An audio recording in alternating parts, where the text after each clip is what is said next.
Саламатсыздарбы. Оодо Геошундо программасы. Январь акыркы күнү Америкалык өкмөттүн жаңы чечими чыгарылды. Ага ылайык Мьянма, Нигерия, Судан, Эритрея жана Танзания менен кошо Кыргызстандын жарандарына АКШда жашоо үчүн иммиграциялык виза берүү токтотулат. Америкалык адвокат Гарри Гранттын пикиринде бул чечимден буйта өтүү кыйын. В этой связи, наверное, нужно сделать... Бул маселе менен байланыштуу мындай корутунду чыгарса болот. Президент Трамптын жобосуна кол коюлганга чейин иммиграциялык виза алып калгандар өтүп кетет. Мыйзамдын жана маселенин жалпы мааниси ушундай. Ал эми Трамптын указына кол коюлгандан кийин интервьюга чакырылгандар 2019-жылы жашыл карта утуп алгандар анда иммиграциялык визаны ала албайт болуш керек. Иммиграционную визу в связи с выигрышем Green Card 2019 не получат. Кыргыз жарандары жана бир топ эксперт мен саясатчылардын пикиринде Кыргызстанга карата кабыл алынган бул чечим адилеттүү эмес. Бирок мындай жоболор бир күн же бир жылда кабыл алынбайт. Ал кеминде 3 жыл мурда даярдала баштагандай. Ошол кездеги Америкадагы элчи жана жалпы МИД дароо чара көрүп чечимдин кабыл алынышына жеткирбеш керек болчу, бирок алар чечимди гезиттен окуп билгендей. 3 жыл мурда ошол кездеги президент 2 жолу Америкага баруудан акыркы мүнөттө баш тарткан.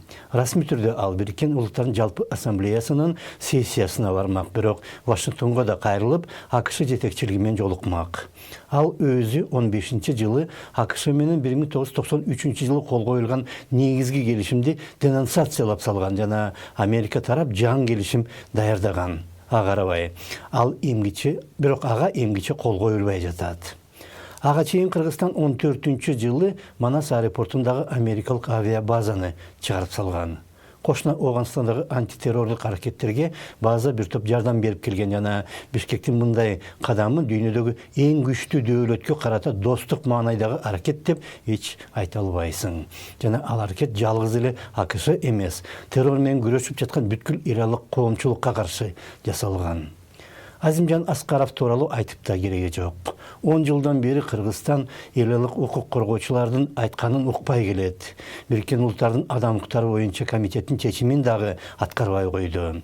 Өлкөнүн намысына тийбели деп оондун андай чечимдери сунуш деп аталат. Кыргыз бийлиги болсо бул жолу сунуштурбайбы деп аны тебелеп салган. Дүйнөдөгү бардык мамлекеттерди бириктирген уюмдун чечимине мындай мамиле кылуу эч кимди кубандырбайт го. Бирок Кыргызстан анысы аз келгенсип, биздин улуттук мыйзамдар кандай болбосун элелик келишимдерден өйдө деп да биринчи жолу жарыялаган. Андайды укканда өлкөдө дегеле чыныгы дипломаттар калганбы деп да ойлоп кетесиң. Былтыр март айында Бишкекте чет мамлекеттерде иштеген элчи консулдар жана башка өкүлчүлүктөрдүн ири жыйыны өткөрүлгөн жана анда президент чыгып сүйлөгөн.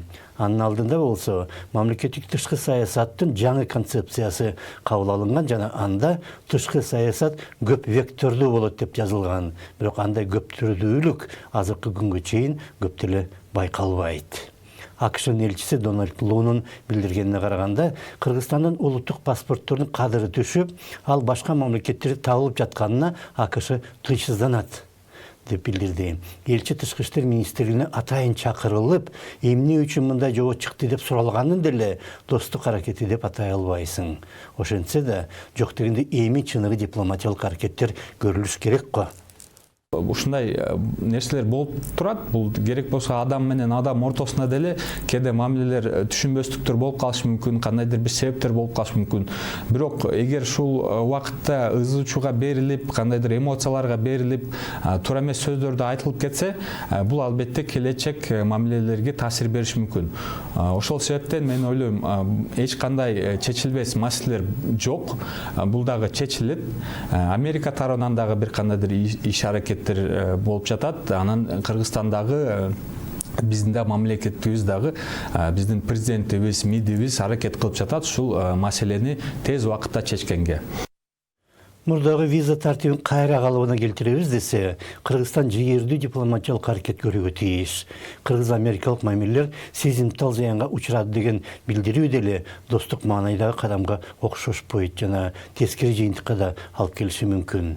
Билдирүүлөр менен чакыруулары эмес, чыныгы дипломатиялык аракеттер жасалыш керек го. Андай аракеттер сөзсүз эле ачык болушу керек деп да айта албайсың. Же ошондо Саламатта калыңыздар.